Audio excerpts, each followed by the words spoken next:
ভাবতে পারেন বিয়ের 12 বছরে মাত্র একবার ইলিশ সর্ষে রান্না করেছে। সারাটা জীবন ম্যামনিকে বলে এসেছে ম্যামনির বর খালি গায়ে থাকে, কেন পারিস না, লজ্জা লাগে না পাবলিক প্লেসে রাখতে? হ্যাঁ, জল অসুস্থ ছিল, তার খালি গা নিজে কটাক্ষ করেছে। আজকে দেখুন কিভাবে নিজের বর 24 আওয়ার্স খালি গা। একেই বলে কর্মা ইজ ব্যাক। এত ভালো কর্মঠ, এত ভালো সংসারী, তাই মাত্র 24 দিন কাছে না থাকাতে দুজন মানুষের কতটুকুন চাল লাগে সে ভুলে গেছে। সংসার ভালো করে গুছিয়ে করতে পারে না বলেই বোধহয় ভগবান ওকে গোছানো সংসার দেয়নি। তাহলে গোছানো সংসার শুধু শ্বশুর শাশুড়ি, শুধু সন্তান লাগে না, শ্বশুর শাশুড়ি স্বামীকে নিয়ে থেকেও কিন্তু সুন্দর করে গোছানো সংসার করা যায়। শুধুমাত্র স্বামী স্ত্রী মিলেও গুছিয়ে সংসার করা যায়। এমনকি কিছু মানুষ একা, আমার ওপরেই আছে, ওনার 3 জন সন্তানই বাইরে থাকে, একজন মেয়ের বিয়ে হয়ে গেছে। এই আমি আন্টিজি বলি না, ভাবিজি বলি। তো ভাবিজির অনেকটা বয়স্ক, ভাবিজি ডাকি। ভাবিজির সংসার দেখলে পরে বোঝা যায় গোছানো কাকে বলে। সংসার গোছাতে গেলে প্রচুর লোক, স্বামী সন্তান শ্বশুর শাশুড়ি লাগে না, একা থেকেও যারা গোছিয়ে সংসার করতে পারে না, করা যায়।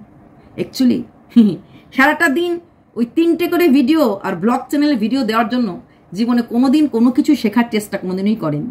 শুধুমাত্র চেয়ারটার মধ্যে বসে কিভাবে লোককে ছোট করা যায় সেটাই ভেবেছে। এইবার প্রত্যেকটি কাজে বেরিয়ে আসছে। চলো, একটা পয়েন্টও স্কিপ করো না। লাইক, শেয়ার অ্যান্ড অবশ্যই কমেন্ট, অবশ্যই সাবস্ক্রাইব।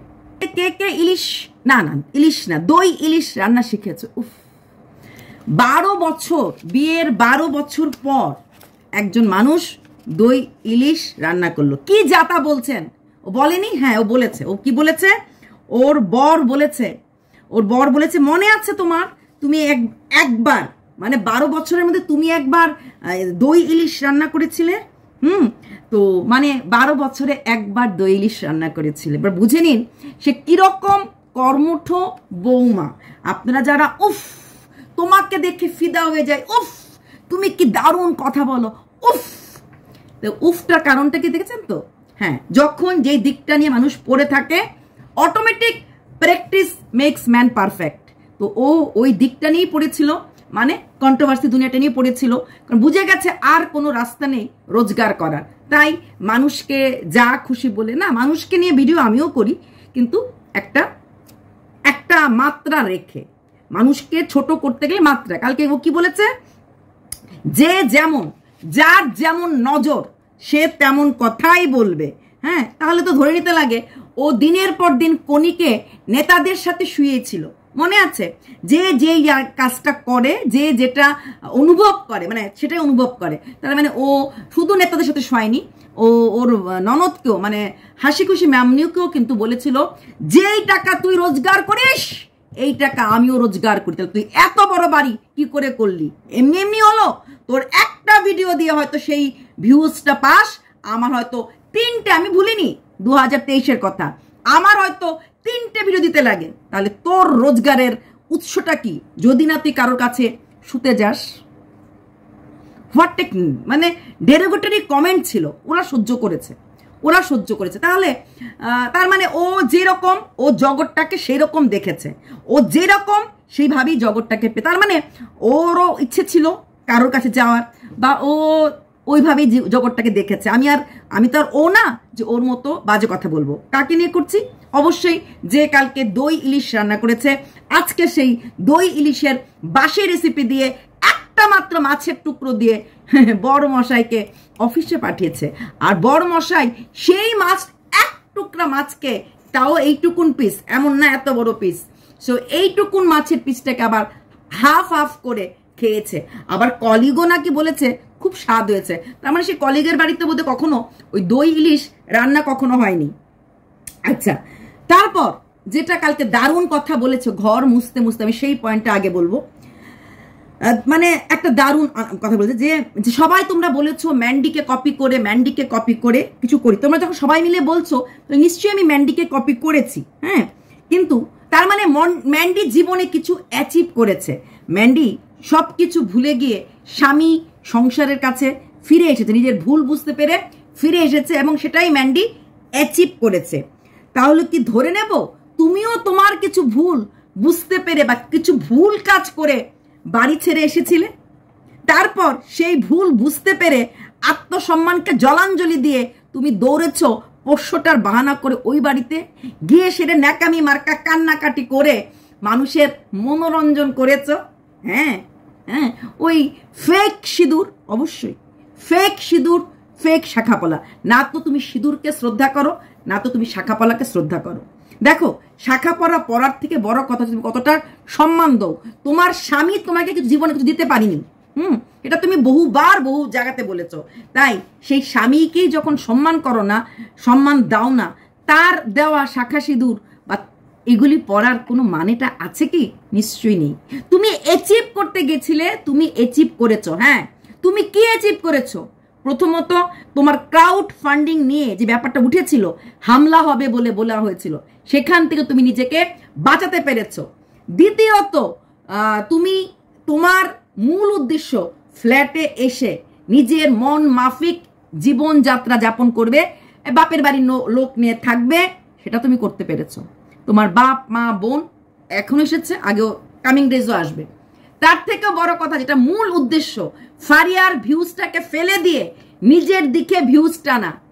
তুমি জুন মাসে 1 লাখ টাকার উপরে তোমার এই মরা হওয়া ব্লগ চ্যানেল, যেটা কিনা তুমি 3K'র উপর ভিউজ কোনোদিনই পেতে না, সেটা তুমি লাখ টাকা রোজগার করতে পেরেছো। তাতে তোমার স্বামীর মান সম্মান গেছে, শ্বশুর বাড়ির মান সম্মান গেছে, বাবার বাড়ির তো নেই, তুমি মাতলামি করো, সেগুলি সবটাই অলরেডি প্রুফ দিয়ে দিয়েছো। তো সেটা করে তুমি রোজগার করতে, এই গোলগুলি তোমার লক্ষ্য ছিল, সেই লক্ষ্যটা তুমি পূরণ করতে পেরেছো।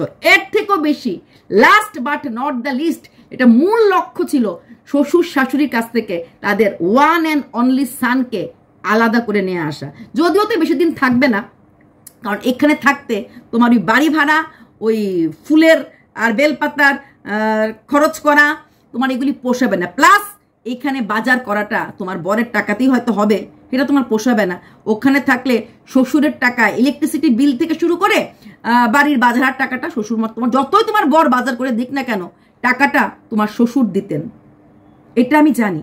এই ধরনের বাবারা 600 টাকা 500 টাকা দিয়ে বলবে নে বাজার করে নিয়ে আয়, মানে কয়ের তেল দিয়ে কই বাজা। তারপর শাশুড়ির ঘর থেকে পেইং গেস্টের রুমে খাওয়ার তো আসতোই, তাই না? তো এইরকম একটা শ্বশুর বাড়ির থেকে চলে এসে ভিউজটা পড়ে গেলেই তুমি এখানে আমি আর পাচ্ছি না, আমি আর বাড়ির কথা মনে পড়ছে, আমার পক্ষে সম্ভব না, আমি 3 মাস বাড়ির বাইরে থেকে দেখলাম, যে উদ্দেশ্যে বাড়ি ছেড়েছিলাম মা হওয়ার জন্য, তোমরা সবাই জানো, আমি কিন্তু 3 মাসে সাকসেস পেলাম না। এইবার আমরা ভাবলাম যা হবার হবে, আমি সেখানেই ফিরে যাব। তাই তুমি ফিরে যাবে। আর শ্বশুর শাশুড়ির কাছ থেকে তুমি তোমার বরকে আনতে পেরেছো, যে শ্বশুর মশাই তোমার পোষ্যটাকে মিস করেছে, যদি খাওয়াতে পারতাম রেখে দিতাম। তাই নিজের একমাত্র সন্তান যাই করুক, সারাদিনে সকালবেলা বেরিয়ে যাক, সারাদিনে মাকে মা বলে ডাকুক, বাবাকে বাবা বলে ডাকুক না ডাকুক, অ্যাটলিস্ট ছেলেটা নিচে মানে ফ্লোরে আছে, এটা ভেবেও কিন্তু বাবা মা খুশি থাকে। ওই যে অন্ধের যষ্টি, তারপরে কি শেষ বয়সের লাঠি, এইসব ব্লা ব্লা বলে বলে না এইখানে ঢুকিয়ে দেওয়া হয় মা বাবার, যে ছেলেই তোমার সব। আজকের দিনে দাঁড়িয়ে যদি শুয়ে শ্বশুর শাশুড়ি একটা স্টেপ নিত, আমি সবচেয়ে খুশি হতাম। যে বাড়ির ভাগটা এমন ভাবে করতো, দোতলা মেয়েকে দিত, নিচতলা যেহেতু এখানটা কাজ করেছে সুকে দিত, আর যে খালি প্লটটা আছে, হ্যাঁ মানলাম যেহেতু দোতলা মেয়েকে দিয়েছে, ভালো প্লট দিয়ে দিয়েছে, সামনের দিকটা ছেলেকে দিত, পেছনের জায়গা যেটা সেটা মেয়েকে দিত।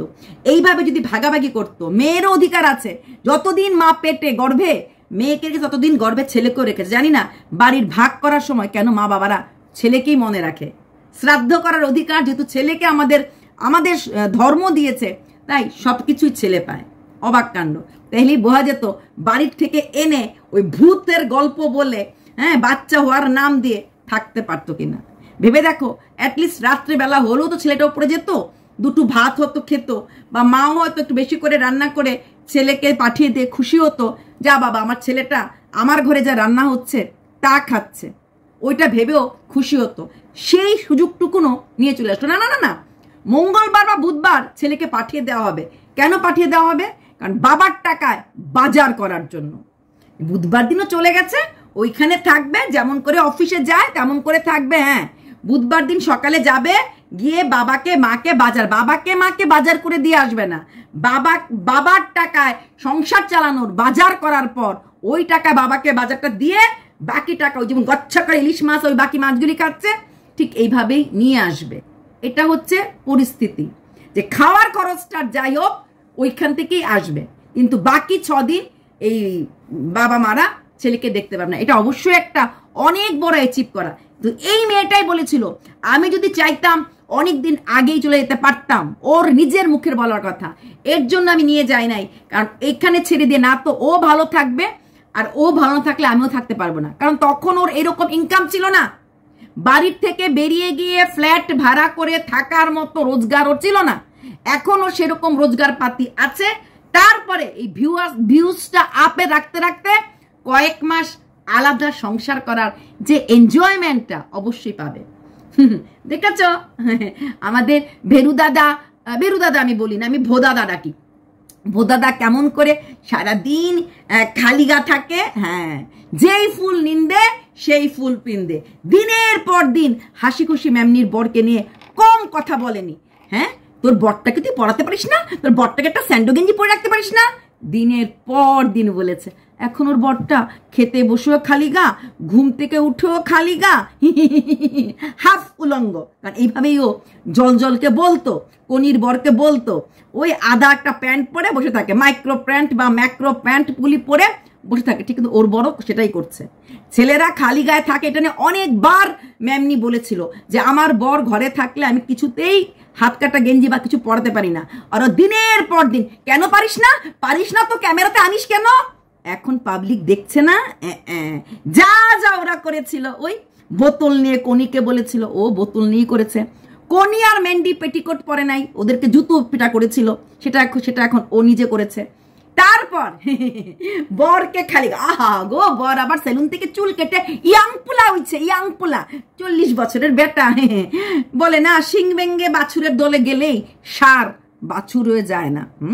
মানুষের বরকে ধর্মের সার বলেছে, ওর বরটা কি সার? ওর বরটা হচ্ছে বোবা সার। মানুষের বর ধর্মের সার, ওর বর হচ্ছে ইয়েস ম্যাম, মাছ ভালো হয়েছে, ইয়েস ম্যাম, তোমার বন্ধুকে তুমি খেয়েছো, ইয়েস ম্যাম। না বললে কিন্তু খাট থেকে লাত্তি মেরে ফেলে দেবে। ওর টাকায় কেনা খাট, ওর টাকায় কেনা এসে, একদম বল বলছি তো বলেছে। হ্যাঁ, ও ঘুমোচ্ছিল, মহারানী ঘুমোচ্ছিল। হ্যাঁ, এই বোদাদা উঠে ঠাকুরের বাসন মেজে ওকে বলেছে, ও গো শুনছ, খুকুমনি উঠো রে, ভোর হলো, দৌড় খুলো, খুকুমনি উঠো রে। বলি ও আসবে ভাবতেই মনটা কেমন কেমন করছিল। বিছানা চাদরটা পাতলে না, ভুলভাল কাজ করো না, ভালো লাগে না।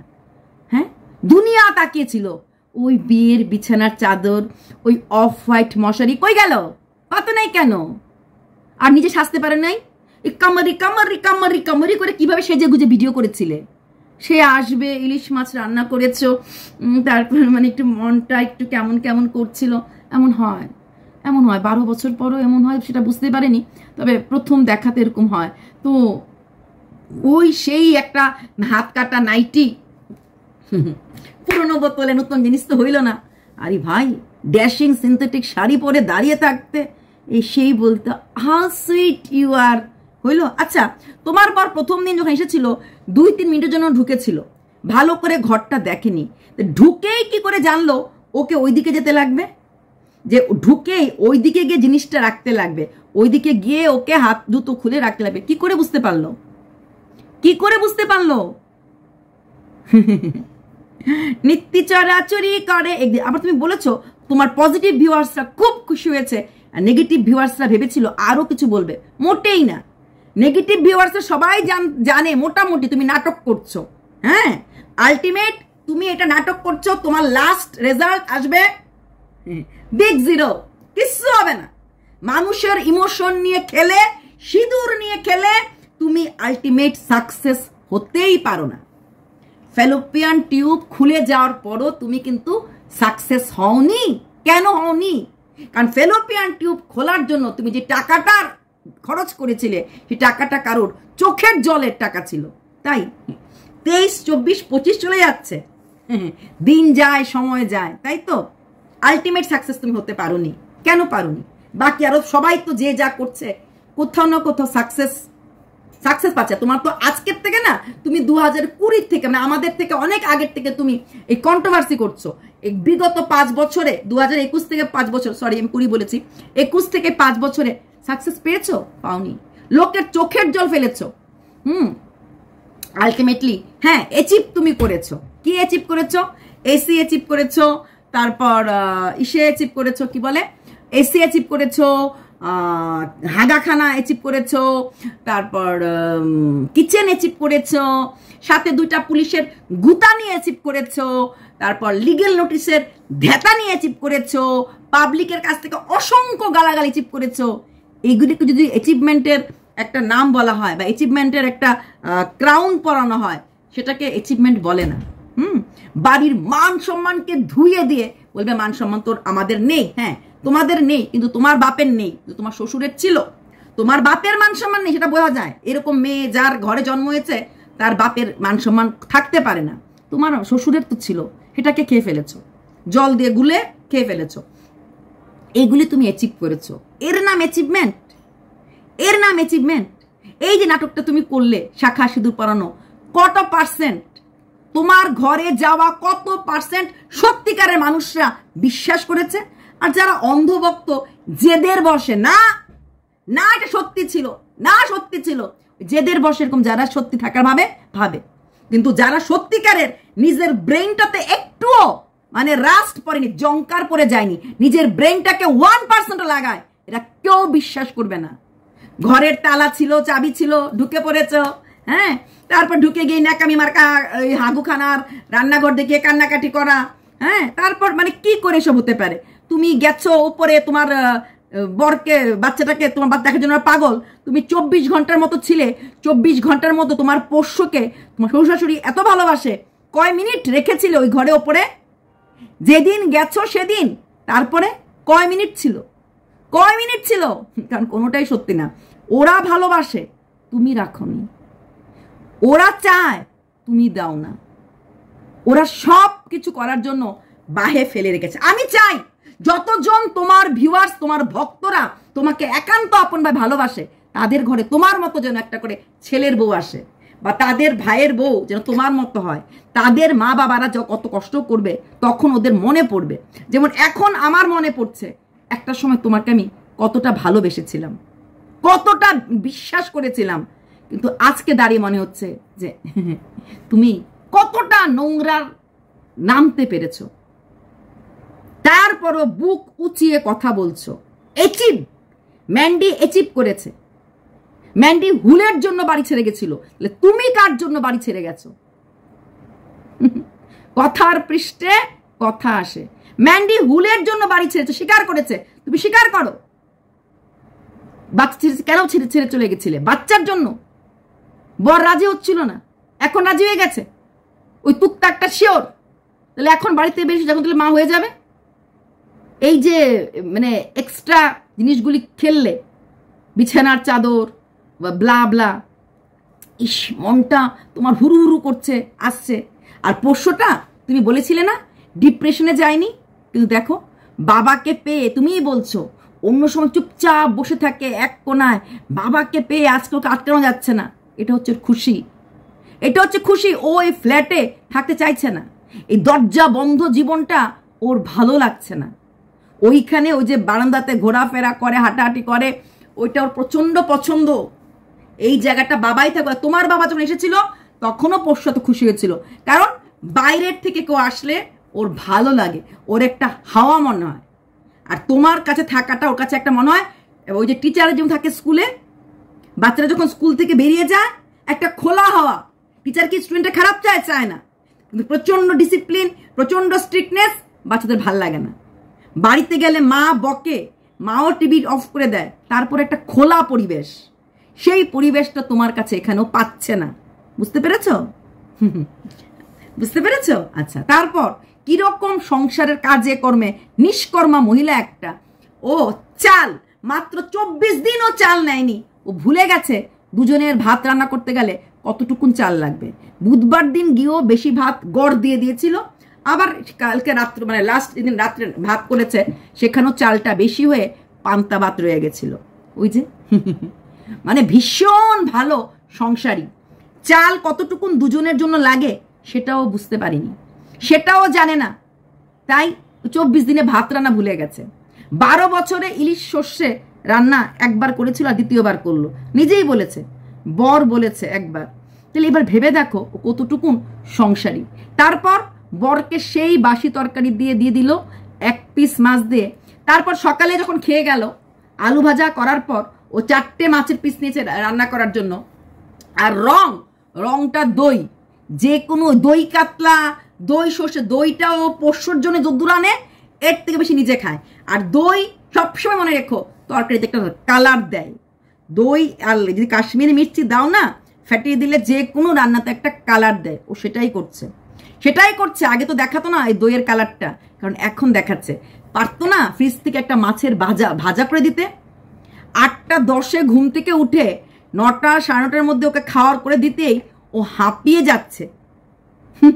ও যদি মা হয়, বাচ্চাকে 6টা 10-এ স্কুলে পাঠাতে হয়, আসলে কথা তার জন্যই বোধ হয় ভগবানের বুঝ আছে, বুঝলে তো কি করে পাঠাবে স্কুলে? তাহলে তো ভিডিওই করতে পারবে না, সারাদিনে একটা কন্ট্রাস্ট ভিডিও করবে। আর এই 24 ঘন্টা শর্টস এইগুলি কোনোদিনই করতে পারবে না। ঠাকুরটাও একটা কাজ কমে গেল, দুঃখ পেয়েছিল, কিন্তু ঠাকুর তোমরা বলো না আমি কাজ করছি, 3টে কাজ বেড়ে গেছিল। ঘর মোছা না, 4টে কাজ, ঘর মোছা, বাসন মাজা, ঠাকুর দেওয়াটা রোজ দিন এই ভোদাদার কাজ, আর বাসন মাজা ঘর মোছা ওই অমলিন দির কাজ ছিল। আর সপ্তাহে একদিনই কাপড় কাচা হতো, সেটা ভোদাদাই কাপড় কাচতো, তাও বুধবারে। মানে কোনো কাজই না, শুধু শাশুড়ির ওপর থেকে রান্না পাঠাতো, 3 বেলা ভাতের গড় দেওয়া, আর সপ্তাহে 2 দিন বা 1 দিন বাসি মাংস করতো, মানে সিদ্ধ মাংস করতো সপ্তাহে 1 দিন। 2 দিন মাংস করে বলে আমার মনে হয় না, ও সপ্তাহে 1 দিনই মাংস করে, ওই 1 দিন করে 3 দিন খাওয়ায়, আর বাকি যে দিনগুলি সব দই ভাতই খাইয়ে রাখে। এই হচ্ছে ওর 12 বছর জীবনে সংসার করার এচিভ। আসল কথা জানো তো, ভগবান যখন যাকে দেয় তার দেওয়ার পেছনে একটা কারণ থাকে, আমরা বুঝি না। মেয়েটা এত কালো, এত বিশ্রী, পড়াশোনায় ভালো না, কি ভালো বিয়ে হলো। মেয়েটা এত খারাপ, কিন্তু তার বাচ্চাগুলি কি দারুণ হলো। ওপরওয়ালার হিসাবের খাতাটা না আছে। ও তো সংসারই করতে জানিনি, 12 বছরে সংসার করতে শেখেনি। ও পারবে 7টার সময় বরকে খাই অফিসে পাঠাতে? প্রচুর কমেন্ট বক্স আছে, যেটা নিয়ে আমি এখন আরেকটা ভিডিও করব, যেখানে ম্যাক্সিমাম বলছে 7টার মধ্যে অফিসে চলে। 7টার মধ্যে বর কেন? 7টার মধ্যে আমরা নিজেরাই বেরিয়ে যাই, 7টার মধ্যে নিজেরাই বেরিয়ে যাই। রান্না বান্না সংসার বাচ্চাদের করে যেতে লাগতো, বাচ্চাদের সঙ্গে নিয়ে, কারণ বাচ্চারা তো সকালে, কারণ শিলংয়ে মেঘালয়ে কোনো স্কুল ওই 10টার থেকে হয় না, সব স্কুল মর্নিং 8টার মধ্যে, 8:30-র মধ্যে ম্যাক্সিমাম স্কুল শুরু হয়ে যায়, আর কেবি তো 7:30। তো সেখানে দাঁড়িয়ে ও কি করে সংসার করবে? ভগবানের দেওয়াতে না ইসে বুঝ আছে। আচ্ছা, আর কারোর কোল থেকে, শ্বশুর শাশুড়ির কোল থেকে তাদের সন্তানকে ছিনিয়ে নিয়ে এসে নিজের সন্তান হওয়াটা, এই যে একটা মানে কি বলবো ঢপ ছাড়াটা, এটা সাকসেস হওয়া যায়? শাশুড়ি মার কি একবারও খেতে বসলে পরে মনে হবে না যে আমি কি পেলাম, বা আমার ছেলেটা ডাকছে না মা বলে? একটু হলো মনে হবে। শ্বশুর মশাই যখন নিচের বারান্দাটা দিয়ে হাঁটবেন, মানে বাইরে দিয়ে, মনে হবে না? মনে হবে তো। এই যে ওদের দীর্ঘশ্বাসটা পড়বে চাইলেই না, ওই ভালো টুকটাক হ্যান ত্যান ঠিক আছে দিলাম, 1 বছর, 1 বছর তো থাকবে না, 3 মাসই থাকবে, দেখেন তো সাকসেস পায় কিনা। না সাকসেস পায় না, চেষ্টা তো করতে হবে। ভাওতাবাজি, এটাকে চেষ্টা বলে, এটা ভাওতাবাজি। এই একঘেয়েমি, এই শেরুর জন্য রান্না, আর ওই দই কাতলা, কি মাছ আনে, বাটা দই মাছ, এসব দেখতে দেখতে না পাবলিক ওই একঘেয়েমি, ওই বাসন মাজা আর ওই একঘেয়েমি দেখতে দেখতে মানুষ আর পাবলিক খাবে না। পাবলিক না খেলেই ও ব্যাক টু প্যাভিলিয়ন হয়ে দৌড়বে। তোমাকে দেখে বুঝলাম পাগলের সুখ মনে মনে। না, ওকে দেখে পাগলের সুখ ভেবো না, ও সত্যিকারের সুখী হয়েছে। দীর্ঘ 12 বছর ধরে যেই জীবনযাত্রাও চেয়েছিল, কলতলার বাসন মাজা না, ফ্ল্যাটে বাসন মাজবে, ফ্ল্যাটে থাকবে, সেইটাও পেয়েছে।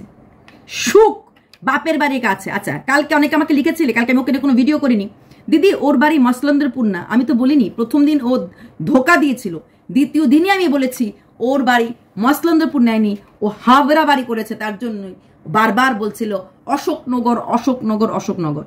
ও ফ্ল্যাটটা নিয়েছে হাবড়াতে, হ্যাঁ, ভাড়াটা নিয়েছে হাবড়াতে। ওখান থেকে ওর বাবার দোকান হতে পারে মসলন্দরপুর, সেটাকে ও ঘুরিয়ে দিয়েছিল যাতে পাবলিক ওকে ধরতে না পারে, পাবলিক জানতে হবে। বললাম না, এত লুকোচুরি মানুষ তখনই খেলে যখন কোনো না কোনো চোরের ব্যাপার থাকে। হ্যাঁ, আর ওই যে ধাক্কা ধাক্কা করনে লাগা, উফ জিয়া মোর ডরনে লাগা, তো সেটার রেজাল্ট আমরা হয়তো সামনের মাসে বা 1 মাস পরে আমরা দেখতে পাবো। তবে একটা কমেন্ট আমি এখানে পড়ছি, আমি পরে আরেকটা ভিডিওতে কমেন্ট নিয়ে বলবো। আর কতটুকুন সংসারী হলে পরে একটা মেয়ে সামান্য সামান্য কাজগুলিকে এতটা ভয় পায়। দুটো ছোট্ট ঘর, সেই ঘরটাকে মুছতে এত ভয়। হ্যাঁ, আজকে ম্যামনি হাসছে, ম্যামনি দেখছে না, দেখ তোর বর সারাটা দিন খালি গায়ে, দেখাচ্ছি না মুখ দেখাচ্ছি খালি গা, দেখাচ্ছি না চা খাচ্ছে খালি গা, সারাটা দিন খালি গায়ে বসে আছে। আর একসাথে শুলেই এই পোষ্যটা এসে ডিস্টার্ব করে। ও দেখতে পারে না বাবা আমার একসাথে হওয়া। কোন দিন না বলে এই পোষ্যটার জন্য আমি মা হতে পারলাম না, বলতেও পারে একসঙ্গে তো থাকতেই দেয় না, এই পোষ্যটা তার জন্য মা হতে পারলাম না। একটা দারুণ কমেন্ট না পড়ে পারছি না। তুমি মানুষ খারাপ না, তুমি কি এমন এক একটা ভুল কাজ করো, ভুলভাল সিদ্ধান্ত নাও, তার জন্য একমাত্র দায়ী তুমি। তুমি অনেক তোমার গুণ আছে, তুমি ভালো বাগ্মিতা থাকা সত্ত্বেও নিজের অহংকারে অত্যন্ত সেলফ কনফিডেন্স থাকার জন্য কাউকে গ্রাহ্য করো না, আর তাই প্রতিটা লোকের ঘৃণার পাত্র হয়ে দাঁড়াও, নিজেকে খুব বড় মনে করো। এটাই সত্যি কথা।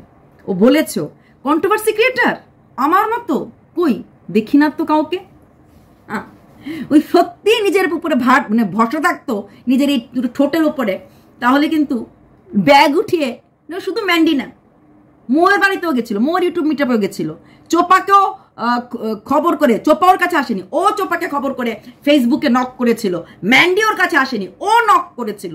কারণ নিজের উপরে ভরসা নেয় দেখেই লোককে ছুঁৎছাঁত করে খবর নেয়, ভালো করে জানে ওর বাগ্মিকতাতে লোককে ছোট করা যায়, নৃশংসভাবে কাটাকাটি করা যায়, কিন্তু পয়েন্ট তুলে কথা বলতে পারেনি। ও দীর্ঘ 2 বছর যে মিথ্যা লাইফস্টাইলকে নিয়ে যে ভিডিওগুলি করেছে, সবটাই ছিল ওর মন গড়া কাহিনী।